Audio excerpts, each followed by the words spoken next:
morning class. So as you know, your revision up to the topic energy stored in the capacitor was finished that time, and some more topics are left.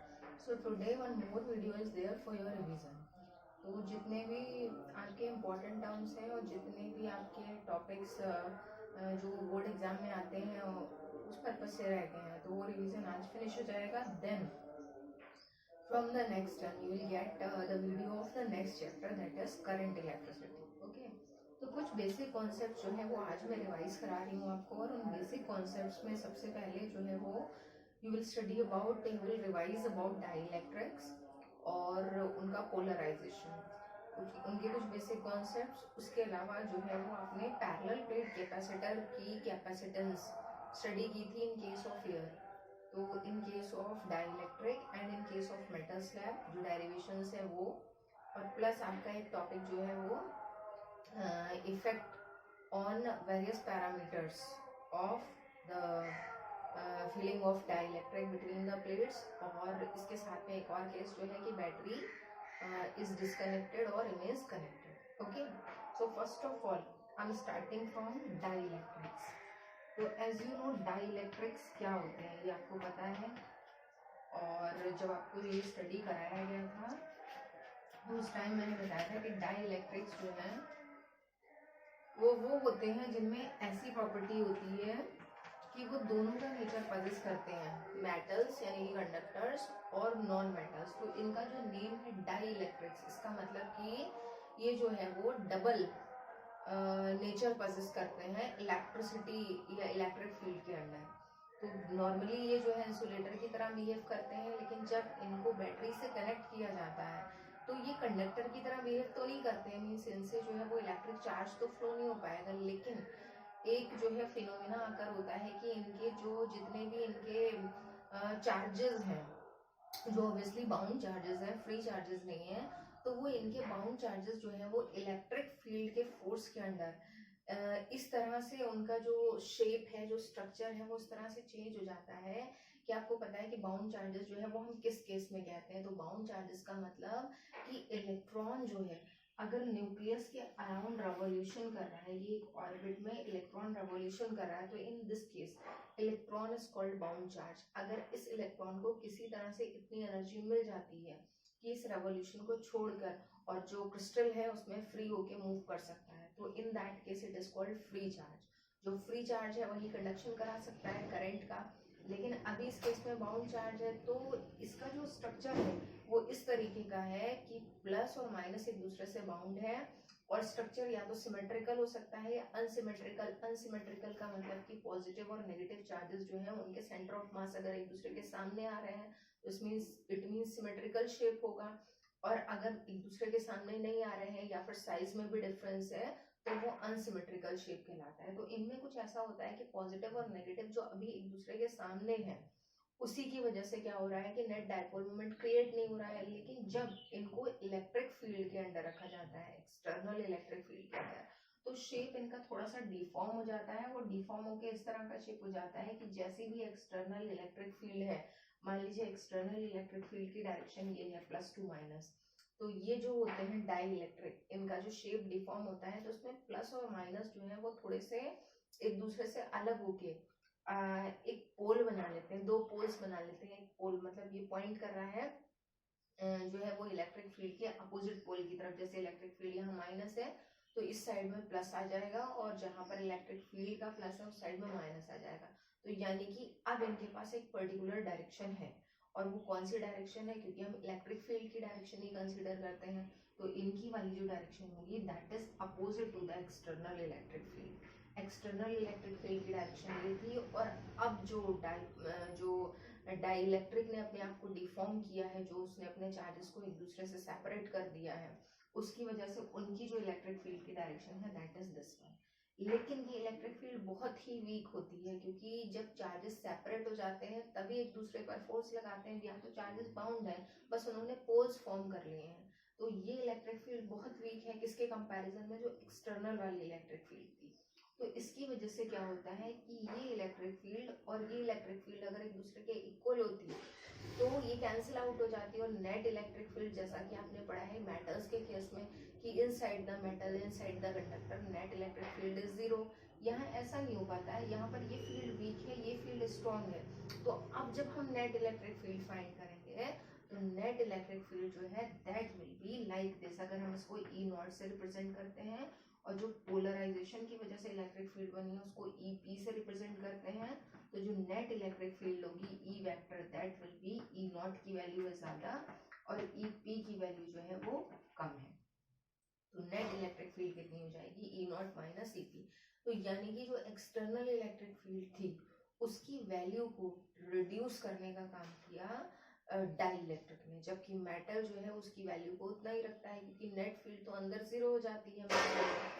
तो die electric जो है उसकी speciality ये है कि उसको जब भी एक्सटर्नल इलेक्ट्रिक फील्ड में रखेंगे तो वो थोड़ा सा पोलराइज हो जाता है। पोलराइज का मतलब वो पोल फॉर्म कर लेता है, पोल्स फॉर्म कर लेता है और पोल्स की वजह से उसके अंदर एक अपनी इलेक्ट्रिक फील्ड डेवलप हो जाती है और वो इलेक्ट्रिक फील्ड जो है वो गिवन इलेक्ट्रिक फील्ड को अपोज करती है।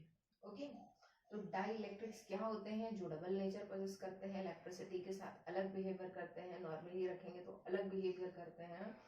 और उसके अलावा डाई इलेक्ट्रिक्स के दो टाइप होते हैं, पोलर एंड नॉन पोलर।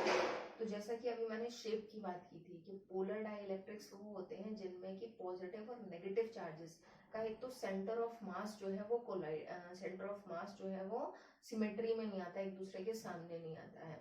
और दूसरी बात उनके साइजेस में भी डिफरेंस होता है। जैसे यहाँ पर एक एग्जांपल हो सकता है पोलर का H2O। तो यहाँ पर हाइड्रोजन और ऑक्सीजन के साइज में भी डिफरेंस है। और दूसरी बात अगर हम स्ट्रक्चर की बात करें तो इनका थोड़ा सा जो स्ट्रक्चर होता है वो बेंड शेप्ड होता है इस तरीके का। तो अगर आप यहाँ पर जो है वो डाइपोल मोमेंट, क्योंकि अगर आप फाइंड आउट करेंगे कि इसके पास जो है वो ये पोलराइज हो रहा है या नहीं हो रहा है, तो उसके लिए जो है उसके पास नेट डाइपोल मोमेंट होना चाहिए, क्योंकि डाइपोल मोमेंट ही पॉइंट करता है एक पर्टिकुलर डायरेक्शन को। डाइपोल मोमेंट की डायरेक्शन कौन सी होती है, माइनस चार्ज से प्लस चार्ज की तरफ। तो यहाँ ऑक्सीजन जो है नेगेटिव है और ये जो दोनों है ये पॉजिटिव है। तो इसका डाइपोल मोमेंट इस तरफ पॉइंट करेगा, इसका इस तरफ पॉइंट करेगा। अगर आप इस केस में नेट डाइपोल मोमेंट फाइंड करें तो net dipole moment will be in this direction. तो पोलर को याद रखने के लिए आपको याद रखना पड़ेगा कि पोलर जो मॉलिक्यूल्स होते हैं वो हमेशा जो है वो पोलर डाइलेक्ट्रिक्स को फॉर्म करते हैं। तो पोलर डाइलेक्ट्रिक्स की स्पेशलिटी क्या है कि जो उसके पॉजिटिव और नेगेटिव चार्जेस हैं और उनका जो साइज है उनमें डिफरेंस होना चाहिए और सेंटर ऑफ मास दोनों के कोइंसाइड नहीं करने चाहिए। ओके, तो ये जो है पोलर डाइलेक्ट्रिक्स होते हैं। दूसरी बात, पोलर डाइलेक्ट्रिक्स के पास परमानेंट डाइपोल मोमेंट होता है। ऐसा नहीं है कि उनमें डाइपोल मोमेंट जो है वो जब इलेक्ट्रिक फील्ड में रखेंगे तभी बनेगा, तब वो अपना शेप डिफॉर्म करेंगे। उनमें हमेशा डाइपोल मोमेंट होता है। उनका स्ट्रक्चर इस तरीके का होता है कि जैसे ये जो है ये पोलर डाइलेक्ट्रिक्स हैं, तो इनके जो मॉलिक्यूल्स हैं उनके पास एक पर्टिकुलर डायरेक्शन ऑलरेडी है। जैसा कि आपने पढ़ा है कि मेटल्स जो होते हैं उन मेटल्स में जो इलेक्ट्रॉन्स फ्री होते हैं वो हमेशा मोशन में होते हैं, लेकिन करंट जो है वो तभी शो करता है जब बैटरी के साथ कनेक्ट करते हैं, क्योंकि उनके जितने भी इलेक्ट्रॉन्स हैं वो सारे रैंडम मोशन करते हैं। तो नेट जो डायरेक्शन ऑफ मोशन है वो कैलकुलेट नहीं की जा सकती। बिल्कुल ऐसा ही डाइलेक्ट्रिक्स में भी होता है जो पोलर डाइलेक्ट्रिक्स है। डाइपोल मोमेंट तो है, हमेशा है उनके पास डाइपोल मोमेंट, लेकिन वो डाइपोल मोमेंट की डायरेक्शन जो है वो रैंडम होती है। जब उनको इलेक्ट्रिक फील्ड के साथ में कनेक्ट करते हैं तब वो अपने आप को एक पर्टिकुलर डायरेक्शन में अलाइन कर लेते हैं और वो डायरेक्शन जो है वो इलेक्ट्रिक फील्ड के अपोजिट होती है। तो उसकी वजह से इनके अंदर नेट इलेक्ट्रिक फील्ड जो है वो डेवलप हो जाती है। अब पोलर डाइलेक्ट्रिक्स जो है उनमें कितना नेट डाइपोल मोमेंट होता है, परमानेंट डाइपोल मोमेंट, तो इस ऑर्डर का होता है लगभग 10⁻³ कूलम मीटर, इतना डाइपोल मोमेंट उनके पास होता है। ओके, इसी तरह से जो आपके नॉन पोलर डाइलेक्ट्रिक्स हैं, तो नॉन पोलर नेम से ही क्लियर है कि नॉन पोलर यानी कि उनके पास ऑलरेडी पोल नहीं था। तो उनमें क्या होता है कि पॉजिटिव और नेगेटिव चार्जेस जो है उनका साइज लगभग सेम होता है और उनके जो सेंटर ऑफ मास है वो भी कोइंसाइड करते हैं। तब डाइपोल मोमेंट कैसे क्रिएट होगा, तो उसके लिए ऐसा होता है कि जो है वो नॉर्मली जब वो रखे होते हैं एक दूसरे के साथ में तो कुछ इस तरह का उनका स्ट्रक्चर होता है कि ये प्लस और इसके जस्ट पीछे माइनस एक दूसरे के सामने है। लेकिन डाइपोल मोमेंट क्रिएट कराने के लिए, क्योंकि फील्ड की डायरेक्शन है ये +2 माइनस, तो डाइपोल मोमेंट क्रिएट कराने के लिए दो पोल्स ऐसे अपोजिट होना चाहिए और वो भी फील्ड की ही डायरेक्शन में। फील्ड की डायरेक्शन का मतलब फील्ड के पैरेलल, तो फील्ड के पैरेलल का मतलब इधर एक चार्ज आना चाहिए और इधर एक चार्ज आना चाहिए। अब इसके चार्जेस रखे एक दूसरे के सामने तो डाइपोल मोमेंट क्रिएट ही नहीं हो रहा है। तो उस केस में क्या होता है कि जब ये ऐसे रखे होते हैं तो जैसे एक्सटर्नल इलेक्ट्रिक फील्ड आती है तो ये जो प्लस और माइनस एक दूसरे के सामने है वो सेपरेट होना स्टार्ट हो जाते हैं इस तरीके से। तो जब वो सेपरेट होते हैं तो थोड़ा सा ये डिफॉर्म भी हो जाता है इसका शेप, और डिफॉर्म होके क्योंकि पोल्स बनते हैं ना, डिफॉर्म होके इस तरह का हो जाता है। ये प्लस चार्ज आ गया और ये माइनस चार्ज आ गया। अब जो है इसके अंदर एक इलेक्ट्रिक फील्ड जो है वो डेवलप हो सकती है और उस इलेक्ट्रिक फील्ड की डायरेक्शन जो है वो गिवन इलेक्ट्रिक फील्ड के कैसी होगी, अपोजिट। तो अब आपको क्लियर हो गया। इसमें बहुत सारी चीज़ें, बहुत सारे टॉपिक्स मैंने थोड़ा शॉर्ट करके बताए हैं, जैसे डाई इलेक्ट्रिक्स क्या होते हैं और डाई इलेक्ट्रिक्स की प्रॉपर्टीज़ क्या हैं, डाई इलेक्ट्रिक्स के टाइप्स क्या हैं, polar non polar dielectrics, उसके अलावा उनके एग्जाम्पल्स क्या हैं। जैसे आपने एग्जाम्पल्स पढ़ रखे हैं, इसका H2O, इसका एग्जाम्पल अगर दिखाएं तो CO2 हो सकता है इसका एग्जाम्पल। तो उसका स्ट्रक्चर जो है वो इस तरीके का होता है। तो उसमें नेट डाइपोल मोमेंट अगर आप शो करें तो डाइपोल मोमेंट की डायरेक्शन जो है वो इस तरीके की होगी, नेगेटिव से पॉजिटिव, तो नेट डाइपोल मोमेंट 0 हो जाता है। तो इन केसेस में नॉर्मली बिना इलेक्ट्रिक फील्ड के डाइपोल मोमेंट क्या हो जाता है, 0। ओके, तो नॉन पोलर और पोलर डाइइलेक्ट्रिक्स ये होते हैं। जो पोलर मॉलिक्यूल्स हैं वो पोलर डाइइलेक्ट्रिक्स को फॉर्म करेंगे, जो नॉन पोलर है वो नॉन पोलर डाइइलेक्ट्रिक्स को फॉर्म करेंगे। उसके बाद एक्सटर्नल इलेक्ट्रिक फील्ड के साथ में रखने से उनका पोलराइजेशन कैसे होता है। तो जो पोलर है उनमें ऑलरेडी डाइपोल मोमेंट था, बस उसको एक डायरेक्शन में अलाइन होना है। जो नॉन पोलर है उनमें डाइइलेक्ट्रिक जो नेट डाइपोल मोमेंट है वो फॉर्म होगा, कैसे होगा, उनका शेप डिफॉर्म होके, तो ये कहलाता है पोलराइजेशन ऑफ डाइइलेक्ट्रिक।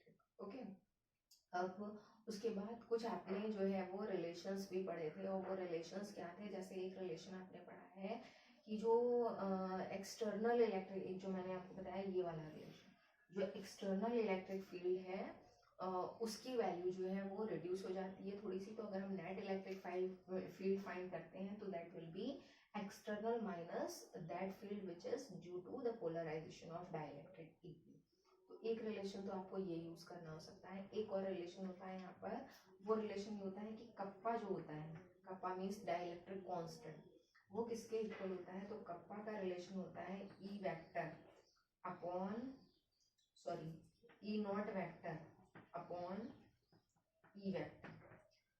तो ये रिलेशन जो है वो डाइइलेक्ट्रिक कांस्टेंट का होता है। अगर उसकी वैल्यू यहाँ पुट करें तो रिलेशन में भी E not vector upon E not vector minus EP vector, ठीक है। तो एक रिलेशन ये जो है ये डाइइलेक्ट्रिक कांस्टेंट का रिलेशन होता है। ओके, इसके अलावा एक रिलेशन है कि पोलराइजेशन की क्वांटिटी या पोलराइजेशन डेंसिटी, कितना पोलराइज हुआ है डाइइलेक्ट्रिक, ये आप कैसे फाइंड करेंगे। तो उसके लिए ये पोलराइजेशन डेंसिटी भी एक वेक्टर क्वांटिटी है, P से, कैपिटल P से रिप्रेजेंट करते हैं। और इसका फॉर्मूला जो है वो क्या होता है, इसका फॉर्मूला होता है डाइपोल मोमेंट का symbol small p vector per unit volume. Unit volume में कितना डाइपोल मोमेंट आया उसी को जो है पोलराइजेशन डेंसिटी से रिप्रेजेंट करते हैं। तो net dipole moment per unit volume. Okay, तो ये आपका पोलराइजेशन डेंसिटी है। फिर आपने आगे जाकर एक और रिलेशन प्रूव किया था कि ये जो आपकी पोलराइजेशन डेंसिटी है ये आपकी जो है वो सिग्मा p यानी कि सरफेस चार्ज डेंसिटी के इक्वल होती है। तो ये relation already it is prove. तो कुछ फॉर्मूले आपको यहाँ पे याद रखना पड़ेंगे जो मैंने यहाँ रखे हैं, क्योंकि जब आगे आप डेरिवेशंस करेंगे तो उनमें इनका यूज होगा, ठीक है। तो one relation is this one, second is this one. तो रिलेशंस लिखने में कोई प्रॉब्लम नहीं। जो आप थ्योरी करते हैं या न्यूमेरिकल करते हैं तो आपको जो है वो पूरा सब कुछ लिखना पड़ता है, उसमें टाइम लगता है। लेकिन जब आप जो है वो फॉर्मूले लिखते हैं तो आप उसको कितनी भी बार पेपर पे लिख के रिपीट करें, that is for your benefit. तो एक पेपर ले लिया करिए, उसमें उस टॉपिक के या उस चैप्टर के जितने भी फॉर्मूले आए जो आप रिवाइज कर रहे हैं उनको जो है स्टार्टिंग से 1 to 10 या 1 to 15 जितने भी हैं सारे दोबारा से नोट कर लिए। तो again and again you will write. तो जो रिवीजन है वो अच्छी तरह होगा, फॉर्मूले आपको याद रहेंगे। ओके, तो इतना जो है आपका डाइइलेक्ट्रिक से रिलेटेड है। फिर अगर हम बात करते हैं सबसे जो पहला टॉपिक था आपका capacitance of parallel plate capacitor. तो उसी के सब टॉपिक में पहला आपने फाइंड किया था इन केस ऑफ एयर, तो रिलेशन आपके पास आया था C is equal to epsilon naught A upon D। लेकिन जब आपको डिनोट करना पड़े C को डाइलेक्ट्रिक के साथ में भी और एयर के साथ में भी, तो हमेशा जो भी एयर वाले केसेस होते हैं उनमें नॉट लगा के लिखा जाता है। जैसे आपने लिखा कि वैक्यूम या एयर के लिए जैसे इलेक्ट्रिक फील्ड है उसको ई नॉट लिखेंगे, परमिटिविटी को एप्सिलॉन नॉट लिखते हैं, उसी तरह से कैपेसिटेंस को सी नॉट से रिप्रेजेंट करेंगे इन केस ऑफ एयर, ठीक है। और बाकी डाइलेक्ट्रिक या मेटल स्लैब जो भी है उनमें नॉर्मली सी से रिप्रेजेंट करते हैं। तो इसके बाद your first topic for revision, तो वो आपका है डेरिवेशन, और वही डेरिवेशन है आपका capacitance of parallel plate capacitor in case of dielectric slab. So it is capacitance of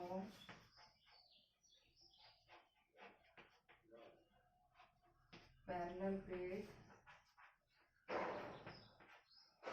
capacitor in case of dielectric slab, in case of dielectric slab। तो सबसे इम्पोर्टेंट है यहाँ पे डायग्राम, आपने पढ़ी रखा है डायग्राम। ये दो प्लेट्स हैं इसकी, और इन दो प्लेट्स के बीच में प्लेट एरिया ए होता है, प्लेट सेपरेशन डी होती है, और इन प्लेट्स के बीच में एक डाइलेक्ट्रिक स्लैब को फिल किया है। डाइलेक्ट्रिक स्लैब की थिकनेस है टी। ये चार्जेस हैं प्लेट पे plus and this side minus, ठीक है। इसके अलावा ये जो पोलराइज हो रही है तो इसके चार्जेस यहाँ पर प्लस और ये माइनस। तो आपको पता है इसके अंदर इलेक्ट्रिक फील्ड ईपी है, आउटसाइड जो इलेक्ट्रिक फील्ड है वो ई नॉट है। तो आपको इसकी कैपेसिटेंस फाइंड करनी है। तो सबसे पहले चीज कैपेसिटेंस का रिलेशन जो है वो क्या होता है, किससे हम कैपेसिटेंस फाइंड करते हैं। तो कैपेसिटेंस का रिलेशन जो है वो इस रिलेशन से आता है, Q is equal to C V, यानी कि कैपेसिटेंस फाइंड करनी है तो Q अपॉन V, ठीक है। तो Q चार्ज तो हमने लेट कर लिया है कि Q है, तो चार्ज को तो हम टोटल चार्ज पता है आपको कैपेसिटर पे एक ही होता है, नेट चार्ज जो हम पॉजिटिव प्लेट को देते हैं तो वो Q है। V पोटेंशियल दो तरीके का होगा, क्योंकि इसके अंदर पोटेंशियल अलग होगा और बाहर पोटेंशियल अलग होगा। तो पहले तो हमें नेट पोटेंशियल फाइंड करना पड़ेगा। तो जब हम नेट पोटेंशियल फाइंड करेंगे तो इस वाले रीजन के लिए पोटेंशियल का रिलेशन क्या होता है, ये मैं आपको इस तरीके से इसलिए बता रही हूँ क्योंकि जब हम डेरिवेशन स्टार्ट करते हैं तो हमें पहला वाला स्टेप कैसे याद आएगा कि सबसे पहले क्या करना है। तो आपको अगर ये पता है कि सबसे लास्ट में हमें क्या करना है, क्या फाइंड करना है, तो स्टेप वाइज जब आप पीछे की तरफ चलेंगे तो याद आ जाएगा स्टार्ट कहाँ से करना है। तो पोटेंशियल का relation V is equal to E D होता है। E मीन्स इलेक्ट्रिक फील्ड, तो जब आप इस वाले रीजन में लगाएंगे तो इलेक्ट्रिक फील्ड ई नॉट लिखेंगे। सेपरेशन कितनी लिखेंगे D, क्योंकि इस रीजन की सेपरेशन जो है सॉरी टोटल सेपरेशन जो है वो D है, उसमें से आपको इस रीजन ये जो डाइलेक्ट्रिक स्लैब वाला है वो वाला रीजन माइनस कर देना है। तो टोटल D था, यहाँ से T माइनस कर देंगे, तो इस वाले रीजन के लिखेंगे तो D माइनस T लिखेंगे। और जो स्लैब वाला रीजन है उसमें इलेक्ट्रिक फील्ड को आप चाहें तो EP लिख सकते हैं, E लिख सकते हैं इनटू T, ओके। तो अब इलेक्ट्रिक फील्ड तो आपको ऑलरेडी पता है कि इलेक्ट्रिक फील्ड जो है वो इस वाले रीजन की तो आपको E नॉट लेनी है, ठीक है। अगर आप क्योंकि पोटेंशियल है स्केलर फॉर्म में ही ले लेंगे, इस रीजन की E नॉट लेनी है और बीच वाले रीजन की जो है इलेक्ट्रिक फील्ड E लेनी है, ओके। तो ये ध्यान रखिएगा कि आप जो है हमें सारी चीजें ई नॉट के टर्म्स में लानी है, ओके। तो ई नॉट के टर्म्स में कैसे लाएंगे, तो अभी आपने एक रिलेशन लिखा था जो मैंने आपको बताया था कि kappa dielectric constant is equal to, उसका रिलेशन क्या होता है, तो उसका रिलेशन होता है ई नॉट अपॉन ई, ठीक है। अब आपको ई की वैल्यू ई नॉट के टर्म्स में चाहिए, तो जब ई फाइंड करेंगे यहाँ से तो वो हो जाएगा ई नॉट अपॉन कप्पा। तो सबसे इम्पोर्टेंट चेंज ये है, अगर आप ये चेंज कर लेंगे तो आपको ऑटोमेटिकली सब कुछ याद आ जाएगा, ठीक है। तो वैसे तो उसमें स्टेप्स और भी हैं, और भी तरीके से आप ड्राइव कर सकते हैं, लेकिन वो स्टेप्स यहाँ पे लिखिए जो स्टेप्स इम्पोर्टेंट हैं, जो एक कनेक्ट करते जाते हैं पूरे डेरिवेशन में, ठीक है। तो देखिए सबसे पहले तो आपको डायग्राम को एक्सप्लेन कर देना। डायग्राम एक्सप्लेन करने के बाद मोस्ट इंपॉर्टेंट है आप ये लिख लीजिएगा कि इलेक्ट्रिक फील्ड इस रीजन में इतनी है और इस रीजन में इतनी है, ओके। इलेक्ट्रिक फील्ड लिखने के बाद आप इलेक्ट्रिक फील्ड का ये वाला रिलेशन कि we know the relation between E and E naught, तब आप लिखेंगे ये वाला relation E is equal to E naught upon kappa, okay. वैसे तो चाहे आप साइड में जो है वो कैपेसिटेंस का रिलेशन की कैपेसिटेंस जो है वो उसके केस में कितनी होगी, एयर वाले केस में इतनी होगी कैपेसिटेंस, उसके अलावा जो है वो आप इसको ब्रेक भी कर सकते हैं। जो रिलेशन है आपका इलेक्ट्रिक फील्ड का जो आपने लिखा था यहाँ पर C is equal to Q upon V, लेकिन बेटर होगा कि जैसे मैं बता रही हूँ यहाँ से स्टार्ट करिए, क्योंकि ये चीज़ें कंफ्यूज करेंगी। E is equal to E naught upon kappa, फिर हम फाइंड करेंगे नेट पोटेंशियल। तो नेट पोटेंशियल दो अलग अलग जगहों पे डिफरेंट होगा। तो सबसे पहले हम लिख लेते हैं एयर वाले केस में तो E नॉट और ये D minus T plus dielectric वाले केस में तो E इंटू टी। ठीक है, फिर इनकी वैल्यूज पुट करेंगे तो E naught D minus T as it is, और E की वैल्यू हमें ये वाली पुट करनी है जो हमने यहाँ लिखी है, E naught upon kappa into T. ये क्या आ रहा है आपका, ये आ रहा है आपका नेट पोटेंशियल। ओके, पोटेंशियल के बाद आपको क्या फाइंड करना है, कैपेसिटेंस। इसके लिए तो कैपेसिटेंस का relation Q upon net potential. तो यहाँ पर एक चेंज और करना है, Q को जो है आप, Q जो है सरफेस चार्ज डेंसिटी के साथ उसका रिलेशन होता है, तो Q को आपने ब्रेक करके सिग्मा A लिख लिया, अपॉन में V की वैल्यू पुट की है, तो it is E not G minus T plus E naught upon kappa और T। ठीक है, उसके बाद कुछ चेंजेस आपको और करने हैं, जैसे अब ये वाला जो रिलेशन है, ये रिलेशन आना चाहिए आपका एप्सिलॉन नॉट के टर्म्स में। तो आपने देखा एप्सिलॉन नॉट ए आता है। ठीक है, तो इसको एप्सिलॉन नॉट में ब्रेक करना चाहिए, यहाँ न्यूमरेटर में एप्सिलॉन नॉट आना चाहिए। तो एक रिलेशन आपको याद होगा, इलेक्ट्रिक फील्ड जो आपने फाइंड की थी, तो इलेक्ट्रिक फील्ड का सरफेस चार्ज डेंसिटी के साथ में रिलेशन ये आता है, E is equal to sigma upon epsilon naught. और ये किस केस में है, ये एयर के केस में ही है, ये E नॉट है। तो यहाँ आप सेंस करके जो है वो ये वाली वैल्यू लिख देंगे। अब इसको यहाँ पर पुट करेंगे कैपेसिटेंस के रिलेशन में, तो आप चाहे तो E नॉट की वैल्यू पुट कर दें या फिर सिग्मा की वैल्यू पुट कर दें, इक्वली दोनों बार करेंगे। तो अगर मैं सिग्मा की वैल्यू यहाँ पर लिखती हूँ तो E not into epsilon naught, और साथ में आ रहा है A अपॉन में, यहाँ से आपको पता है E नॉट कॉमन अगर ले लेते हैं तो ब्रैकेट के अंदर बचेगा D minus T plus T upon kappa. ठीक है, तो ये E नॉट कैंसिल हो जाएगा, रिलेशन आपका आएगा epsilon naught A upon D minus T plus T upon kappa. ये रिलेशन होता है आपका capacitance of parallel plate capacitor in case of dielectric. Okay, इसी तरह से अगर आप मेटल स्लैब में करते तो वहाँ ये डबल डबल आपको नहीं लिखना होता, क्योंकि मेटल स्लैब में आपको पता है कि इनसाइड जो इलेक्ट्रिक फील्ड है वो जीरो होगी, तो इनसाइड यानी कि ये वाला रिलेशन आता ही नहीं, बस इसी को लिखते। सेम प्रोसेस है, इसी को आप वहाँ पर यूज कर लेते तो रिलेशन आता है epsilon naught A upon D। Okay,